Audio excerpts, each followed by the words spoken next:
Hi, Adele. Thank you so much for joining me. Hi, thank you so much, Ashley. Thank you for having me. My pleasure. Before we dive into the book, can you tell me a bit about your journey to publication? Like, start with your background. What did you study?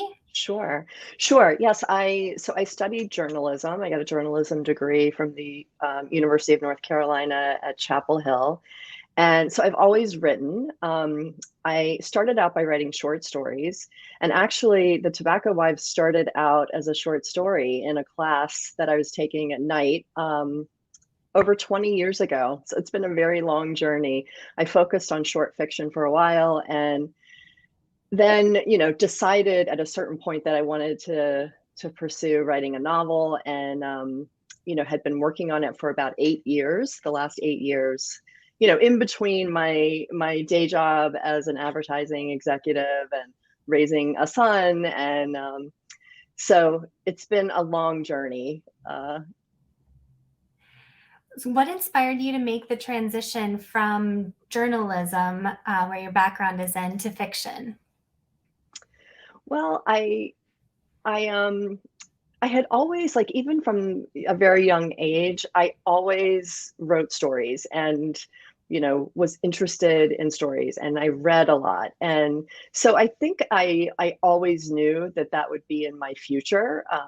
But, initially when I was in college and I was studying journalism, I gravitated to advertising, which is actually the field that I ended up working most of my career in, and I still work in.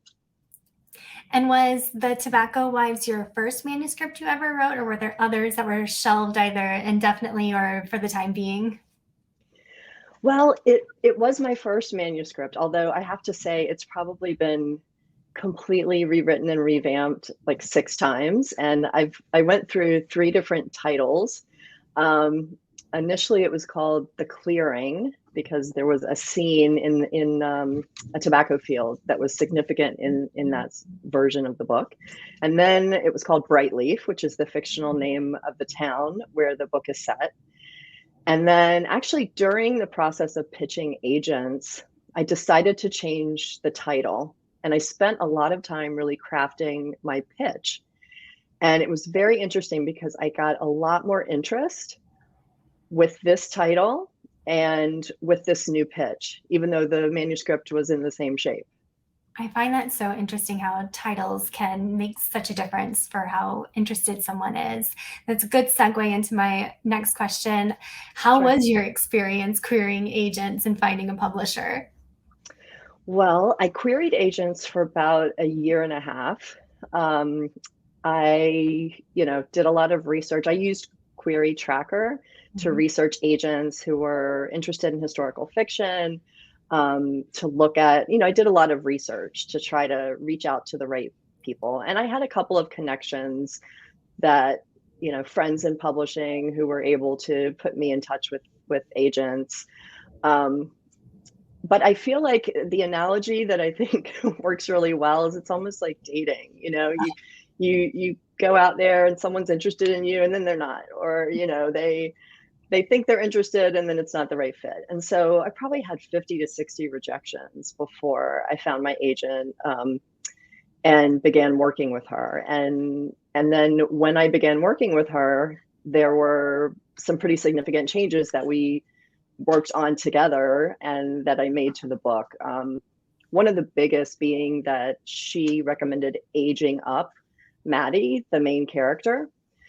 So it really required, Maddie like got gradually older every step of the way. So she started out, she was like, I think 11 or 12. And then my agent recommended aging her up to, I believe we aged her up to 14. And then once the book sold and was acquired, my editor wanted her to be even a little bit older.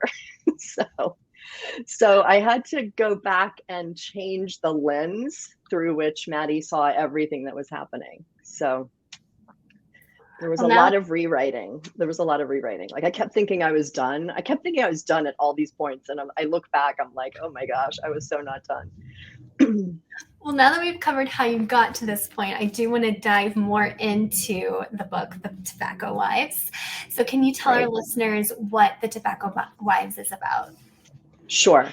So The Tobacco Wives is the story of a young seamstress, 15-year-old Maddie Sykes, who finds herself suddenly immersed in the world of the wives of the wealthy tobacco executives in the fictional town of Brightleaf, North Carolina.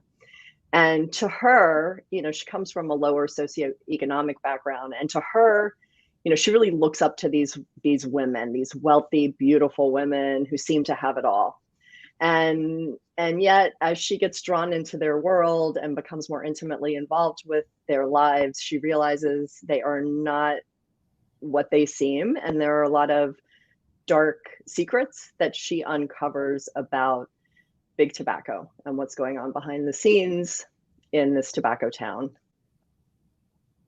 So you grew up in Asheville, North Carolina, Hmm. um, supposedly not too far away from fictional Brightleaf, where the novel takes place. Do you remember the first Right. time you heard the story of the Tobacco Wives? Was this a story you grew up hearing, or did you learn about it later? Well, you know, my one of my grandmothers was a hairdresser, and she did the hair of the wives of R.J. Reynolds tobacco executives. So I always knew about that. And then my other grandmother was a seamstress, and she specialized in wedding gowns and also in evening wear. And so, in many ways, it was more my imagination and kind of what I did with the idea of these women. Mhm. My grandmothers did call them the tobacco wives. And I think what was interesting to me during the process of writing this book, too, is I realized that everyone was kind of wed to tobacco in one way or another in North Carolina during this time. And it was actually a tremendous source of pride that, you know, people had helped to build the tobacco capital of the South. And so, that kind of gets to the crux of this conflict that my protagonist faces, and also that I struggled with. It's, how must these people have felt to realize that their pride and joy of the state and everything that they had built was actually harming people, killing people. And then what do you do with that knowledge? Because there's so much at stake. Yeah, it's hard for us to imagine now, knowing what we know already I about know. tobacco. It really is. Yeah. That was one of the things that I struggled with a bit. And I talked to my father about it because both of my parents grew up in Winston-Salem, and my father worked in the summers when he was a teenager. He worked in some of the tobacco factories, in the cigarette factories. And I said, how, like, it's hard for me to imagine that they really didn't know that it was dangerous. And he said, we really didn't. Like, everyone smoked. And if you go back and look at popular culture at the time, every movie stars are smoking. It's just a part of life. There was a line that Maddie says at one point in the book that how could tobacco, something so natural, be so harmful to people? And I thought that was in one line an excellent encapsulation of what people thought at that time. Yes, I like that line as well. It, Um, I think people saw it as a gift of the land and their good hard work. It's like, how could that possibly be bad? Um, so yeah, that's one of my my favorites as well. Pictured on your website, which I would encourage our viewers and listeners to check out, are a number of visuals from the Mhm. 1940s, including tobacco advertisements that you say Right. help informed your novel. So, could you expand on your research process a bit? Besides the advertisements, what other sources did you find especially helpful? Sure. So visuals always play a big role for me in inspiration. And so I created Pinterest boards where I not only, pulled examples of advertising from the time, but also, fashion, what were women wearing. One of the things that's fascinating, I think, about historical fiction is you really have to check every little detail. And so even, looking up photos of, okay, what did telephones look like? And was it common for everyone to have a phone in their home in 1946? Things like that. So I used a lot of visual references, but I also found a number of books that were really helpful. One in particular addressed the role of Southern women during that time, and there were personal stories that really shed light on kind of this image of the Southern belle and what was expected of women, and you know, the fact that women were not, that it was frowned upon for them to, express themselves, in many ways. And that was another thing that I found interesting, because looking at these wealthy women, you would think, oh, they have all this power. But when you really look at what things were like at that time, they had influence, but they didn't really have true power. So anything that they need, any change that they wanted to drive, they had to kind of find creative ways to do it. Through their husbands, through relationships, through women's groups. So I found that fascinating. And then as far as the tobacco, the downfall of big tobacco, I was able to read through the congressional archives to see, when the heads of the tobacco companies, the major companies, were questioned in front of Congress about what they knew and when they knew it, as far as nicotine being addictive. So all of that's available. And I love looking at old documents and, kind of reading verbatim transcripts and things like that. I imagine researching big tobacco had some more difficult moments. Today, we are well aware of the harm of tobacco can do, but that hasn't always been the case. What are some of the more difficult Right. things that you learned or stories you heard while researching? Well, a couple of the practices in the factory, there are a couple of scenes in the book. There's one in particular that is based on my family experience working in a factory, that they would sweep up, the discarded tobacco and whatever else happened to be on the floor. So dust, whatever it was, and take that to a separate factory that was under guard. And this is true. This is the way it worked. It was, high security. No one was supposed to know what was going on there. And they would cook this, the remnants from the floor, and put them into the no name non-branded cigarettes. And it was called Recon for short. So that stands for reconstituted. So reconstituted cigarettes. So that was pretty alarming to me, just to know that practice. And I thought, gosh, that's really disgusting, and and telling. And the conditions in the factories as well were really, really awful. And I think factory work in general is very difficult, but the exposure to the smoke, the fumes, and the long hours and all of that. And, I thought it was really interesting. I also decided to set the book in the end of the mid to late 1940s, because that's when a lot of women had taken over jobs for men who were at war.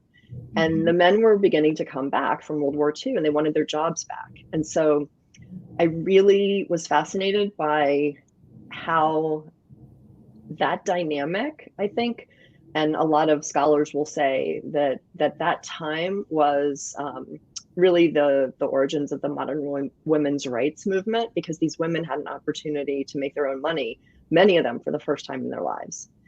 And so I also thought it was interesting to look at these wealthy women who it was frowned upon for them to work outside the home, because, the husband should be able to take care of them.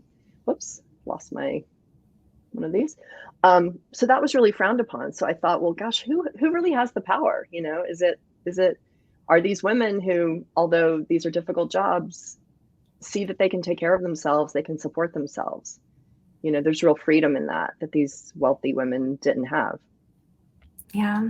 Was there a piece of research, some fact or story that you wanted to include in the novel, but it didn't fit the story for whatever reason, or had to be cut for another reason?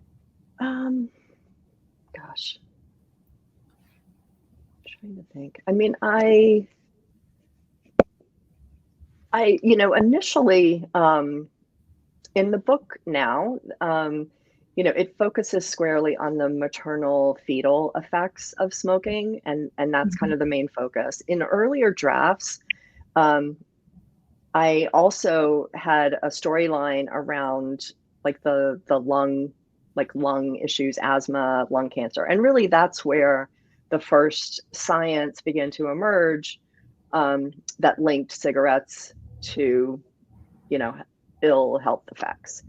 Um, so some of that was interesting, like, Yeah. and it started in Europe, and the only reason they were able to make the connection is because the cases of lung issues and lung cancer and disease just like skyrocketed at the same time that smoking became popular, and it was pretty clear. Um, Another thing that I thought was interesting but also alarming is that the first study to come out about the link between smoking and disease was only looked at men and the effects on men. And it took another 16 years before the Surgeon General looked at the effects on women. Huh. And that's still the case now. Like a lot of times, research that's done in the pharmaceutical industry is only done on men. And so, I think it's interesting. Like there's a line from a cigarette ad, you've come a long way, baby. Um, and I'm like, have we come a long way, baby? How far have we come? I think we have, but we haven't in some respects. Yeah. Well, you're the first debut author I'm interviewing for this podcast, so I'm especially interested in your Oh, perspective on this next question. What sure. advice do you have for aspiring authors who don't yet have an agent or a publishing contract? I would say, I think what was really important for me is to set the intention, that and believe that it's possible. And I made a very clear decision. I had always kind of wanted to do this, wanted to publish a book someday, and had this dream. But at a certain point, and I think what encouraged me to commit to do it is I got a small piece published. It was a nonfiction, a creative nonfiction piece, like an essay that I wrote, and it was published in a literary online magazine called Literary Mama, and people were able to comment, and that gave me such a vote of confidence. I thought, wow, I got something published. um, and then I just started working toward it. I kind of put that out there, set that intention for myself, and then it was really, I think, over time, I just would take actions. I signed up, or not signed up, but I was invited to be a part of a writers group with a couple of other women. I live in Brooklyn, and one of my neighbors is a published author. She's a YA author, and she said, why don't you, join this group with us? It's a small group, and three of the women were published authors, and I had probably one chapter of The Tobacco Wives, which was called something else at the time. And the feedback from them really encouraged me. They said, we think you can get this published. And I was like, wow, really? Really? So it was kind of a journey. It was a long journey. That sounds kind of cliche, but it really was. It was it takes a lot of perseverance, I think. Mhm. And it's easy to doubt yourself, and there are lots of ups and downs, and that's okay. Just keep at it. Just keep working towards it. That is one of the things I love about this industry is that it's very tough, but authors are the most supportive people. And if you can find a good group of Right. them, and it's not hard to find a good group of them, they're Yeah, the most supportive of other authors' careers as well. absolutely. Tell us a bit about your reading world. What authors do you draw inspiration from, or what books would you recommend right now? Well, it's interesting. I am reading a lot of debut novels right now. I just finished The Maid by Nita Prose, which was delightful and was, very different from, my genre of historical fiction.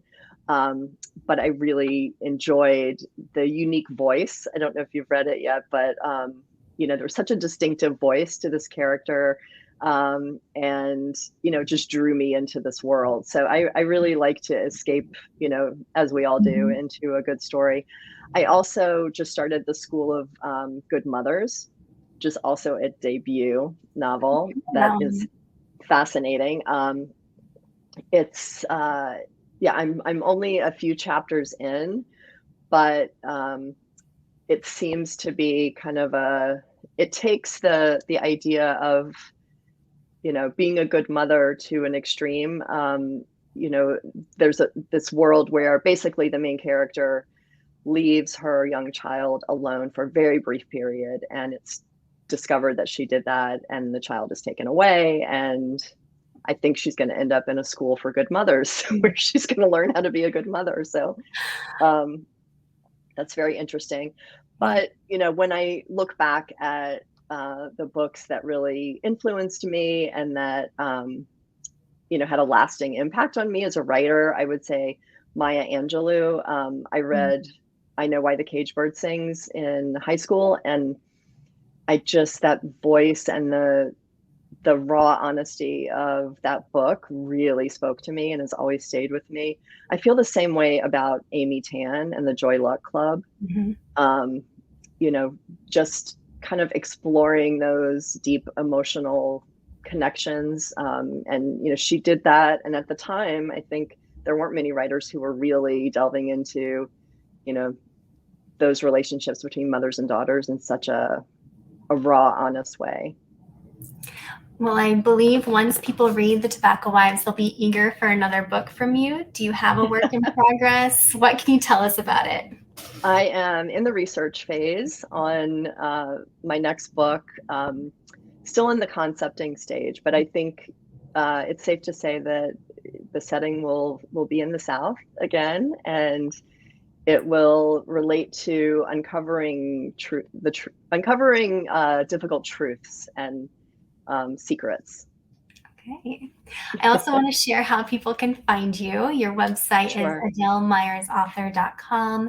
You're Adele JAM on Twitter and Instagram, and on Facebook, Adele.myers1.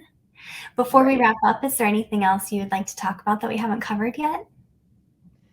I would just like to thank you so much for having me. I mean, one of the things that's been really interesting about this whole, process of getting published and leading up to the launch of the book is just all the support of book bloggers and, Bookstagram, and these communities are just incredible. So, I really feel like there's this whole network of you know new readers and writers, who, I'm now a part of, that has been, very, very supportive and gratifying. So thank you. Well, it's our pleasure. Before we wrap up, there were a few personal items that I wanted you to share with our video viewers. Um, Sure. so if you want to show us what those are. Sure, sure. So, I edited the book during the lockdown, so, of COVID, like back in you know, late 2020. And so I kept a lot of little items with me. This is I don't know if you can see this. This is an antique thimble that my grandmother, the seamstress, left to me when she passed away, and there's a little tobacco flower on there. Um, I, helped her and assisted her when I was a little girl with some of her sewing. I don't know how much help I was, but I attempted to help her. You weren't a um, Maddie to her? yeah, yeah. Some of the details about, like, there's one detail about the scissors. Like, there are certain scissors Mhm. for cutting fabric, and she was very particular about that because I would try to cut all kinds of stuff. Um, the other thing is, my family just was so the roots to Winston-Salem and the Tobacco Town, and even R.J. Reynolds ran and still run very deep. And this is a charm bracelet that my mother left to me. And my mother and father met at R.J. Reynolds High School. So there's a big R from their junior and senior prom, 1963. And that's not for our last name, that's for Reynolds. So that was really interesting. And then I have a couple of examples of ads, and there are ads on my website. So for those of you who are not tuning in by video, you can take a look there. But just to give you a sense, some of these were so. This one is for Lucky Strike, and it says, "Is this you 5 years from now? When tempted to overindulge, reach for a Lucky instead."